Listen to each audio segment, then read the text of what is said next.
आज हमारे देश में फिल्म सूर्यवंशम के हीरा ठाकुर की बड़ी चर्चा हो रही है। आपको याद होगा 1999 में एक फिल्म आई थी सूर्यवंशम, जिसमें जो मुख्य किरदार था वो अमिताभ बच्चन ने निभाया था। और अमिताभ बच्चन का जो किरदार था वो, उसका नाम था हीरा ठाकुर। ये फिल्म अक्सर टीवी पर आती ही रहती है, इसलिए मुझे पक्का यकीन है कि आपने इस फिल्म को जरूर देखा होगा, क्योंकि आप कोई भी टीवी चैनल चला लीजिए, किसी ना किसी चैनल पर आपको ये फिल्म आज भी दिख जाएगी। तो इसमें अमिताभ बच्चन के किरदार का नाम है हीरा ठाकुर। और फिल्म में हीरा ठाकुर अशिक्षित व्यक्ति है, पढ़ा लिखा नहीं है, और अशिक्षित होते हुए भी शादी के बाद वो अपनी पत्नी को पढ़ने में पूरी मदद करता है, पढ़ाई करवाता है, और उनकी पत्नी हीरा ठाकुर की पढ़ाई के बाद कलेक्टर बन जाती है। और कलेक्टर बनने के बाद पत्नी अपनी सफलता का सारा श्रेय अपने पति हीरा ठाकुर को देती है। इसलिए आज बहुत सारे लोग ये कह रहे हैं कि वो हीरा ठाकुर नहीं बनना चाहते। हीरा ठाकुर फिल्मों में ही ठीक है, लेकिन अगर वो अपने निजी जिंदगी की बात करेंगे तो उन्हें हीरा ठाकुर नहीं बनना। उन्हें अपनी पत्नी को ना कलेक्टर बनाना है, ना एसडीएम बनाना है। अब वो अपनी पत्नियों को पढ़ने नहीं देंगे। वो चाहेंगे कि उनकी पत्नियां घर पर रहें, क्योंकि उन्होंने देख लिया कि पढ़ लिखकर अगर पत्नी बड़ी अधिकारी बन गई तो सबसे पहले पति को ही छोड़ देगी। क्योंकि आज के जमाने में जब कोई हीरा ठाकुर बनता है तो उसका हाल आलोक मौर्य के जैसा हो जाता है, और फिर पत्नी बड़ी अफसर बनते ही अपने पति को छोड़कर चली जाती है। अब आज आपके सामने हम क्यों आए हैं?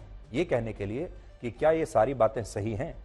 असल में ये पूरी खबर हमें हमारे ही समाज के बारे में बताती है, हमारी समाज की सोच के बारे में बताती है। पहली बात तो इसमें आप ये देखिए कि आज इस कलयुग के जमाने में समाज जो हमारा है उसमें किरदार आपको जो दिखते हैं वो ब्लैक एंड व्हाइट में नहीं दिखते। अब ना ब्लैक में है कोई पूरी तरह से, यानी ना तो कोई किरदार पूरी तरह से खराब है और ना ही पूरी तरह से अच्छा है, ना व्हाइट है।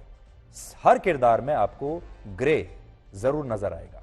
आज तक हमारे समाज में ऐसे न जाने कितने पुरुष हुए जिन्होंने अपने जीवन में कुछ बड़ा करने के बाद, बड़ा आदमी बनने के बाद अपनी पत्नियों को सिर्फ इसलिए छोड़ दिया क्योंकि वो कम शिक्षित थी, या फिर शिक्षित थी ही नहीं, या उनसे हैसियत में कम थी, और पतियों को यह लगता था कि जो उनकी पत्नी है वो अब उनके काबिल नहीं है, उनके स्टैंडर्ड के हिसाब से नहीं है। आपने ऐसा बहुत हमारे समाज में देखा होगा, फिल्मों में भी देखा होगा, और अक्सर ऐसी कहानियां हमारे समाज में सुनने को मिलती रहती हैं। जब पति बहुत बड़ा आदमी बन जाता है और उसे फिर अपनी पत्नी अच्छी नहीं लगती, और वो दोनों अलग हो जाते हैं या पति कहीं और आगे चला जाता है। लेकिन तब इस तरह के मामलों में ऐसे पुरुषों को कभी बेवफा नहीं कहा जाता, ना ही पुरुषों से सवाल किया जाता है। लेकिन जब एक महिला पर ऐसे आरोप लगे तो समाज के लोग उसे बेवफा बताने लगते हैं। फिर बेवफाई पर रील्स बनने लगती हैं, फिर बेवफाई पर बहुत सारे वीडियोस बनने लगते हैं, और ये बेवफाई पूरे देश में वायरल हो जाती है। हमारा समाज आज भी पुरुष प्रधान है, जिसमें महिलाओं को पुरुषों के बराबर दर्जा नहीं दिया जाता। हालांकि कानून ये कहता है कि दोनों बराबर हैं, लेकिन यह दर्जा महिलाओं को कभी नहीं मिला, आज भी नहीं है। और इसीलिए जब कोई महिला कोई ऐसा फैसला करती है जो पुरुष प्रधान समाज के अनुकूल नहीं होता, तो उस महिला पर, उसके चरित्र पर तरह तरह के आरोप लगाए जाते हैं और उसी को दोषी ठहराया जाता है, जैसे कि इस मामले में हो रहा है।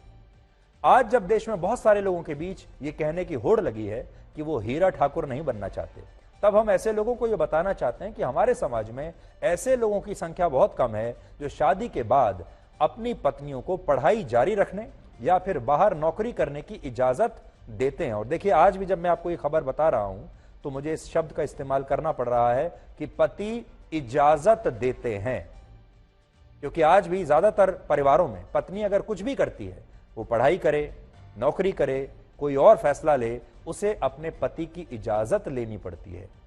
तो ये जो शब्द है इजाजत, ये भारत के समाज से कब जाएगा, और कब इजाजत लेने के बजाय पत्नी को सिर्फ सूचना देनी होगी, उस दिन आप कह सकते हैं कि पति और पत्नी बराबर हो गए। भारत का संविधान पुरुषों और महिलाओं को बराबर मानता है, लेकिन इसके बावजूद आज भारत में 15 से 49 वर्ष की सिर्फ 32% महिला ही कामकाजी हैं, यानी काम करती हैं, जबकि नौकरी और दूसरे कामकाज करने वाले शादीशुदा पुरुषों की संख्या हमारे देश में 98% है। तो आप देख लीजिए, नौकरी पेशा पुरुष 98% है और महिलाएं हैं 32%।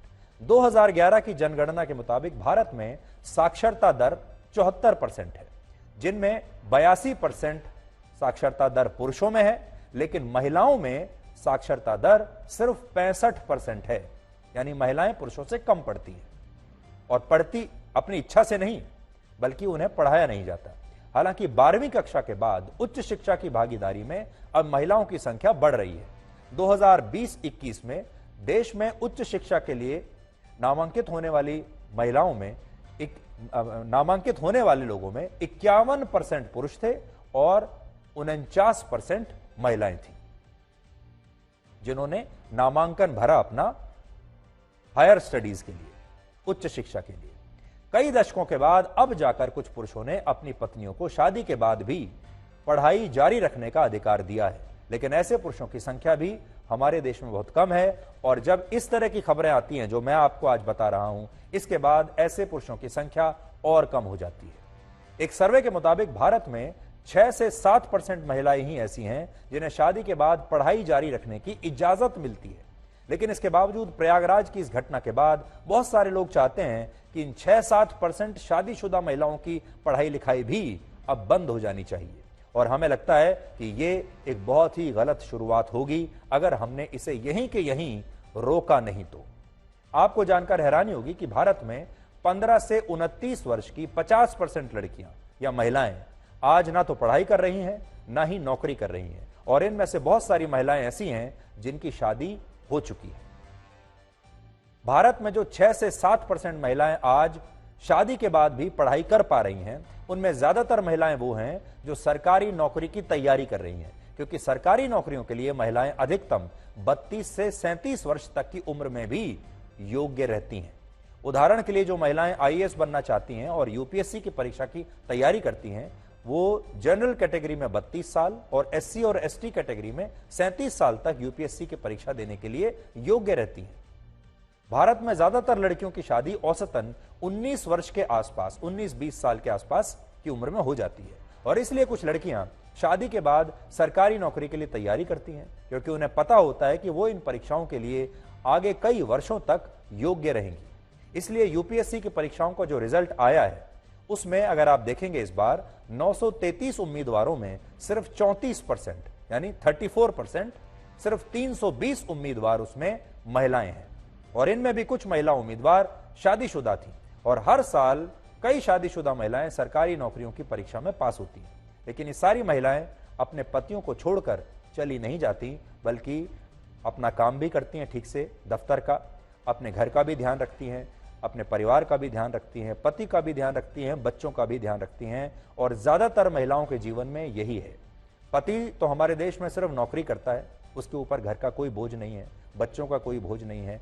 पति नौकरी करने के बाद घर आकर खाना नहीं बनाता, घर का कोई काम नहीं करता। लेकिन महिलाएं दफ्तर में उतना ही काम करती हैं जितना उनके पति करते हैं, उसके बाद घर आकर सारा घर का काम करती हैं, बच्चों को संभालती हैं। अगर बच्चे छोटे हैं, सुबह स्कूल जाते हैं, तो उनके साथ सुबह 5-6 बजे सुबह उनके साथ उठती भी हैं, बच्चों का भी खाना बनाती हैं और बच्चों को छोड़कर भी आती हैं। ये ज्यादातर महिलाओं की कहानी है, और ये बात सही है कि पिछले कुछ वर्षों में ऐसी घटनाएं बढ़ी हैं जिनमें महिलाओं ने अपने पतियों को इसलिए छोड़ दिया क्योंकि सरकारी नौकरी में, पद में और सैलरी में वो उनसे बहुत बड़ी थी, अपने पतियों से बेहतर थी। और इन सब घटनाओं को देखकर ऐसा लगता है कि आखिर उस व्यक्ति की क्या गलती थी जिसने सारे कष्ट उठाकर भी अपनी पत्नी को पढ़ाया और फिर बाद में पत्नी ही उसे छोड़कर चली गई। ये तस्वीर के दोनों पहलू हैं। हम बिल्कुल मानते हैं कि ये एक नया ट्रेंड हमारे समाज में बन रहा है, ऐसा हो रहा है, चाहे कम है लेकिन हो तो रहा है। लेकिन कुछ घटनाओं के आधार पर पूरे देश के लोगों की यह धारणा बनाना कि अगर महिलाओं को शादी के बाद पढ़ने की इजाजत दी गई तो ये महिलाएं अपनी पतियों को छोड़कर चली जाएंगी, ये बिल्कुल भी सही नहीं होगा, क्योंकि सारी महिलाएं भी एक सी नहीं है, सारे पुरुष भी एक सी नहीं है, और सारे रिश्ते भी एक जैसे नहीं हैं, हर घर का माहौल भी एक जैसा नहीं है। अब अगले विषय पर आइए। हमारे समाज में बेवफाई एक बहुत बड़ा विषय बन चुका है, और बेवफाई आज से नहीं, बहुत पहले से। आपने देखा होगा शुरुआत से न जाने कितनी फिल्में बेवफाई पर बनी हैं, कितनी फिल्मों की कहानियां बेवफाई पर हैं। हमारे प्रोड्यूसर, डायरेक्टर, राइटर्स का ये फेवरेट सब्जेक्ट हुआ करता था, बेवफाई। उसके बाद उन फिल्मों में ऐसे गाने भी होते हैं जो प्यार में मिले धोखे के बारे में होते हैं। अक्सर आपने ऐसे दुख भरे गाने बहुत सुने होंगे। हमारे देश में जो बेवफाई पर ही आधारित होते हैं, और बहुत सारे हमारे देश के युवा आज भी उन बेवफाई के गानों को गाते गाते अपना जिंदगी का एक बहुत ही महत्वपूर्ण जो उनका समय होता है उसे वो बर्बाद कर देते हैं। जैसे एक गाने के बोल आपको जरूर याद होंगे, अच्छा सिला दिया तूने मेरे प्यार का। तो ये जो प्यार है और ये जो कलयुग वाला प्यार है, इसमें बेवफाई की मिलावट बहुत ज्यादा हो गई है। और ये जो अच्छा सिला दिया तूने मेरे प्यार का, ये देश का हर युवा शायद यही गाता हुआ आजकल घूम रहा है। वर्ष 2020 में एक सर्वे में यह पता चला कि 55% शादीशुदा भारतीयों ने यह माना कि उन्होंने अपने पार्टनर को कभी ना कभी धोखा दिया है, और इनमें भी बेवफाई करने वालों में महिलाएं ज्यादा थी। 56% महिलाओं ने कहा कि उन्होंने शादी के बाद अपने पार्टनर के साथ बेवफाई की है। इसके अलावा इसी सर्वे में 48% भारतीयों ने यह माना कि एक समय में दो लोगों से प्यार हो सकता है, और इसी को तो कहते हैं ये कलयुग है।